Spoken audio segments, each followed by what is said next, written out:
ये अवार्ड मुझे मैं सिर्फ एक निमित्त मात्र हूँ। ये अवार्ड मुझे हमारे CP sir doctor Nikhil Gupta sir, Chiranjeev Prasad sir, मेरे साथी, मेरे सहयोगी जिन्होंने बहुत एक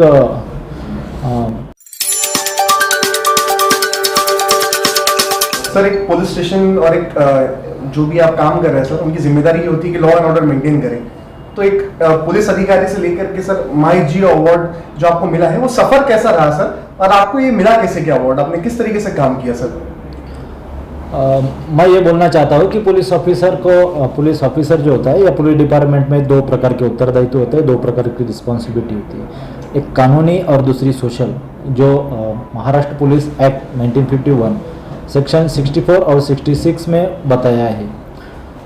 दूसरी बात, पुलिस के लिए कोई काम वर्ज नहीं रहता है।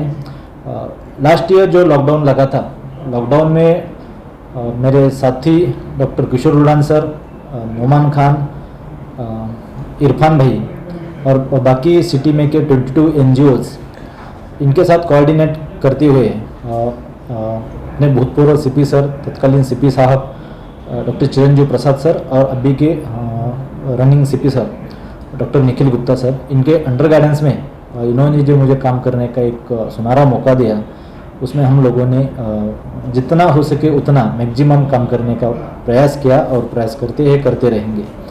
तो ये जो सफ़र है ये बहुत ही अच्छा रहा। जो लोगों का रिस्पांस मिला, मेरे डिपार्टमेंट के छवि बदलने में काम आए, और जो लोग उसके अभी हम जो अपील करते हैं उसी के लिए कोई फोर्सफुली इम्प्लीमेंट करने की ज़रूरत नहीं रहती, उसको तहे दिल से लोग मान के अच्छा रिस्पॉन्स देते हैं। और पुलिस एक उनके घर का मेंबर्स है, उनके लिए है, ये लोगों की भावना निर्माण हुई है। ये तब से पता चलता है कि ये सफ़र ये लम्बा ज़िंदगी में हमेशा कायम याद रहेगा, इसकी एक हिस्टोरिकल नोंद रहेगी। तो सर आगे अब जैसे लॉकडाउन में पिछला साल पूरा चला गया, लोगों की दिक्कतें आई, अब आप क्या मैसेज देना चाहेंगे कि लोग प्रिकॉशन किस तरह से लें? प्रिकॉशन तो लाइफ टाइम लेना चाहिए। Health is first. एक्सरसाइज करो इंडिविजुअल। अभी एक समूह से या टीम से एक जगह पे नहीं आ सकते क्योंकि अभी कम्युनिटी स्प्रेड है। दूसरी बात जो त्रिसूत्री है, जो गवर्नमेंट के तरफ से बार डे टू डे उसका बताया जाता है कि उस जिसकी वजह से अपन अवेयरनेस बोलेंगे, अवेयरनेस कैंपेन, एक बार हैंड सैनिटाइजर करना, हैंड सैनिटाइजर निर्जंतुकीकरण करना, मास्क का प्रॉपर यूज़ करना, अच्छा क्वालिटी का मास्क यूज़ करना, एक ही बार सिंगल मास्क यूज़ करना, उसके बाद में उसको फेंक देना है। दूसरी नहीं, हाथ धोना, मास्क का यूज़ और कम से कम 6 फुट की दूरी रखना। ज़रूरत है तो घर से बाहर आना, और कुछ सिम्टम्स दिखते हैं तो तुरंत जाके खुद ब खुद टेस्ट करना है। हेल्थ डिपार्टमेंट के जो PSC रहते हैं वहाँ पे, और ट्रीटमेंट लेना है, खुद को आइसोलेशन में रखना है। सर किस तरीके से काम किया गया, मतलब टिफिन बांटने का काम हो, या हमने देखा कि मजदूरों को भी भेजने में पुलिस का बहुत सक्रिय रोल रहा, तो आप उसका कोई अलग बताना चाहेंगे सर कि काम करते वक्त कैसे किस तरीके से परेशानियां आपने ओवरकम किया सर? लॉकडाउन के दरमियान मुझे लगता है 2 हफ्ते के बाद में बहुत जिसके पास पैसा है वो भी कुछ खरीद नहीं सकता था, और जिसके अगर दिन में कमाएंगे तो शाम में खाना खाएंगे, उनके मुंह हात की गाठ मुंह तोंडाची भेट होईल असं आपण ज्याला म्हणतो। ऐसे हालत में जब सब भूखे मर रहे थे या घर के अंदर का जो सब सामान था वो उनके पास का समाप्त हुआ था, तब कोई भूखा ना रहे, भूखा ना सोए, ये जो कैंपेन चली सीपी सर के गाइडेंस में, और उसी मुझे लगता है वो 3rd संडे था, तो एक अफवाही उसमें बताया था कि उनके गांव जाने के लिए बिहार, UP, MP अलग अलग स्टेट जाने के लिए यहाँ से रेलवे निकल रही है। उसके वजह से अपने जो MIDC एरिया में और सिटी के या डिस्ट्रिक्ट के अलग अलग कोने में जो का बाहर का लेबर्स है, वो लेबर लोग पूरे रेलवे स्टेशन के सामने का जो RT ऑफिस के अपोजिट साइड में जो मैदान है, खुला मैदान, वहाँ पे जमा हुए थे।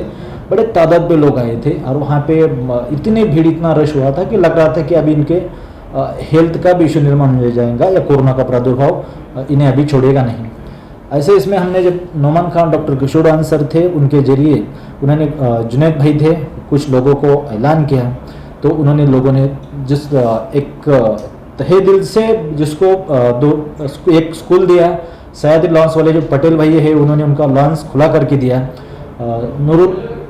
मौलाना कौन सा स्कूल थे, मूल मोइल उल उलूम स्कूल, ये उर्दू हाई स्कूल में उनके ठहरने के अरेंजमेंट किए। वहाँ पे 1400 लेबर्स रुके थे। वो इतना बड़ा स्कूल है, वो इतना वहाँ पे सब फैसिलिटीज़ भी है और लोगों को एक सोशल डिस्टेंस मेंटेन करते हुए हमने वहाँ पे उनको रखा। उनके नाश्ते से लेके ब्रेकफास्ट से लेके उनका डिनर लंच, साथ ही साथ में उनका रोजाना चेकअप, ये सभी बातें मद्देनज़र रखते हुए या सभी का पूरा फॉलो करते हुए हमने उनको उनके प्रशासन के तरफ से उनकी पूरी लिस्ट बना के कोऑर्डिनेट करके, हमारे सीपी साहब थे, डीसीपी जोन 1 साहब थे निकेश काकमोड़े पाटिल सर, इनके जरिए हमने वहाँ तब उस टाइम के जो कलेक्टर्स थे, कलेक्टर ऑफिस को और कलेक्टर ऑफिस वाले ने गवर्नमेंट से लेटर लिखवा के तो उनको एक 4-5 दिन के बाद में उनके घर पहुँचा। वहाँ से जो कॉल आते थे वो बहुत एक आनंददायी थे, या सेटिस्फेक्शन देने वाले थे कि हमने अतिथि देवो भव और उनको हेल्थ को कहीं कुछ कॉम्प्रोमाइज़ ना करते हुए उनको उनके घर गांव पहुंचाया, और ये हमारे लिए एक बहुत सेटिस्फेक्शन देने वाली बात रही। सर, पूरे औरंगाबाद डिपार्टमेंट के लिए गौरवशाली बात रही। पूरे डिपार्टमेंट की ओर से सर और हमारे औरंगाबाद वासियों की ओर से आपको ये अवार्ड के लिए बहुत ज़्यादा शुभकामनाएं सर। मैं तो चाहता हूँ ये अवार्ड मुझे मैं सिर्फ एक निमित्त मात्र हूँ। ये अवार्ड मुझे हमारे CP sir doctor Nikhil Gupta sir, Chiranjeev Prasad sir, मेरे साथी, मेरे सहयोगी जिन्होंने बहुत एक निस्वार्थ भाव से काम किया, वो नौमान खान, डॉक्टर किशोर उड़ान सर, धौल क्रांति रिसर्च एंड डेवलपमेंट के फाउंडर प्रेसिडेंट से, उसके साथ में पैम इंसानियत के जुनैद भाई, कमलेश धूत सर, उसके बाद में नागपाल जी और मालपानी साहब, ये सभी लोगों ने जो दानशूर लोग हैं उन्होंने आगे आके जिसकी ज़रूरत थी वो उन्होंने दे दिया। एक यहाँ पे एक मानवीयता, ह्यूमैनिटी सामने आई। जिस लोगों ने ह्यूमैनिटी के लिए उनके डायरेक्टली इनडायरेक्टली उनका सपोर्ट रहा, वो सपोर्ट अतुलनीय है, उसके कहीं यूनिक और इनक्रेडिबल अतुलनीय भी है। तो उन लोगों के लिए ये अवार्ड मैं उनको दे देता हूँ। जैसा SP जोड़कर सर है जिन्होंने शिवा ट्रस्ट में एक 72 डेज खाना देने का काम किया। अभी सभी के नाम तो नहीं ले सकता हूँ, मुझे माफ़ करना। तो मैं निमित्त मात्र हूँ, ये सभी लोगों के लिए है। हमारे लिए अवार्ड से बढ़िया वो सेटिस्फेक्शन था जो भूखे लोग थे उनके हाथ में जब खाना जाता था, पेट में जब खाना जाता था, उनके चेहरे पे जो आंसू खिलता था, वो सबसे बड़ा हमारे लिए अवार्ड था। ये अवार्ड से हमारी एक एनर्जी बढ़ी है, हम लगे रहेंगे, जुड़े रहेंगे। Thank you very much. जय हिंद। खबरें देखनी हो तो औरंगाबाद अपडेट्स। अब होगी हर खबर अपडेट, क्योंकि आप देख रहे हैं औरंगाबाद का number 1 YouTube news channel Aurangabad updates. Aurangabad का अपना YouTube न्यूज चैनल।